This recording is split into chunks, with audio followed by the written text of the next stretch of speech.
সকালবেলা উঠে স্নান টান করে ঠাকুরকে ভোগ লাগিয়ে পুজো করে ঠাকুরকে ভোগ লাগিয়ে তারপরে আমি এখানে চলে আসলাম পরোটা বানাতে। আমার ঋতিকা স্কুলে যাবে, ওর বাবা বাড়ি নেই, তোমরা তো সবাই জানো, ওর বাবা গ্রামের বাড়িতে গেছে 10 দিনের জন্য। তো আমাকে ঋতিকাকে স্কুলে নিয়ে যেতে হবে, তার জন্য আমি অনেক সকালে উঠেছি। কারণ আমার সকালে উঠে আমি আমার রান্নাঘরে আমি কখনো আসি না, আমি যতক্ষণ না আমার রাধাকৃষ্ণকে ভোগ লাগাই, রাধাকৃষ্ণ পুজো করি, ততক্ষণ পর্যন্ত আমি রান্নাঘরে আসি না। তো আমার ফার্স্ট কাজ হচ্ছে সেটা। তো আমি তার জন্য আজকে একটু বেশি তাড়াতাড়ি উঠেছি।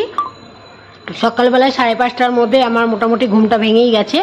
তো উঠে তাড়াতাড়ি করে আমি কাজবাজ করে এখন ঋতিকাকে 8:30টার মতো স্কুলে পৌঁছাতে হবে। তার জন্য আমি ওর জন্য, ও বললো মা পরোটা আর আলু ভাজা করে দাও আজকে, তার জন্য ওর জন্য আমি পরোটা আর আলু ভাজা করে দিচ্ছি। ওর জন্য 3টে পরোটা, আমার জন্য 1টা পরোটা।